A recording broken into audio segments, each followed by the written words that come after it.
নমস্কার বন্ধুরা, প্রথমেই জানাই সবাইকে মন থেকে অনেক অনেক ভালোবাসা। সবাই কেমন আছো? আশা করি সবাই ভালো আছো, আমিও ভালো আছি। আবার একটা নতুন ভিডিও নিয়ে এসে গেছি। চলো তাহলে বন্ধুরা শুরু করা যাক।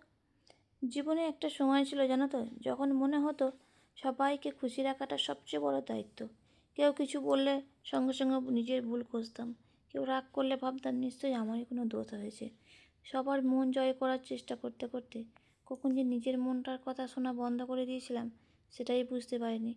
একদিন খুব সাধারণ একটা ঘটনা ঘটেছিল। কোনো বিশেষ দিন ছিল না, কোনো বড় ঝড়ও আসেনি, শুধু একটা ছোট্ট কথোপকথন আমাকে অনেক কিছু শিখিয়ে দিয়েছিল। তখন বসলাম, সবাইকে খুশি রাখার আমার কাজ নয়, কারণ প্রত্যেক মানুষের ভাবনা আলাদা, চাওয়া আলাদা, বিচার করার চোখও আলাদা। তারপর থেকে নিজেকে একটু বদলাতে শুরু করলাম। অন্যের কথায় ভেঙে পড়ার বদলে নিজের কাজটা মন দিয়ে করতে শিখলাম। কেউ প্রশংসা করলে ভালো লাগে, কেউ সমালোচনা করলে সেটাও শুনি, কিন্তু কোন কথাটা মনে রাখবো আর কোনটা বাতাসের মতো উড়িয়ে দেবো সেটা ধীরে ধীরে শিখে গেছি। আজ বুঝি মানুষকে চিনতে একদিনের সময় লাগে না, সময় লাগে, আর সেই সময়টাই আমাদের অনেক বড় শিক্ষক। যে মানুষটা আজ আমার পাশে আছে কাল নাও থাকতে পারে, আবার যাকে আমি কোনো দিন গুরুত্বই দিইনি প্রয়োজনে হয়তো সেই মানুষটা সবার আগে হাত বাড়িয়ে দেবে। তাই এখন আর খুব তাড়াতাড়ি কাউকে বিচার করি না, কারণ একটা মানুষের পুরো গল্প না জেনে শুধু একটা অধ্যায় থেকে সঠিক সিদ্ধান্ত নেওয়াটা উচিত নয়।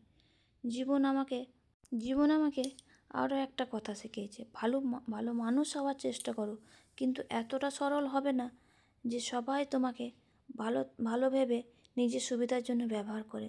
নিজের সম্মান, নিজের শান্তি আর নিজের আত্মবিশ্বাস, এই তিনটে জিনিস সবসময় আগলে রাখতে হবে। সবাইকে খুশি রাখা সম্ভব না, কিন্তু নিজের বিবেককে শান্ত রাখাই সম্ভব। দিনের শেষে সেটাই সবচেয়ে বড় প্রাপ্তি। তোমাদের জীবনেও কি কখনো এমন ঘটনা ঘটেছে যেটা মানুষ চিনতে শিখিয়েছে?